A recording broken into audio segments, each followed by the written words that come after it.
For centuries, the classroom experience has remained largely unchanged.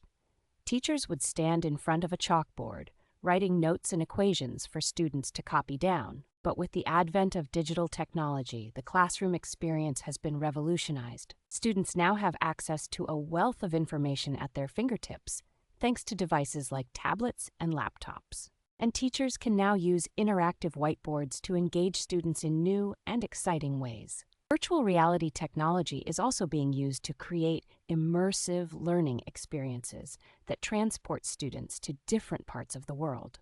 Learning management systems allow teachers to easily track student progress and provide personalized feedback. And educational apps are helping students learn in fun and interactive ways. Video conferencing technology is also being used to connect classrooms across the globe, allowing students to learn from and collaborate with peers from different cultures.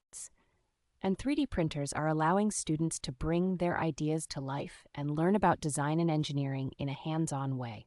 From chalkboards to smartboards, the digital age has transformed the classroom experience, making learning more engaging, interactive, and accessible than ever before.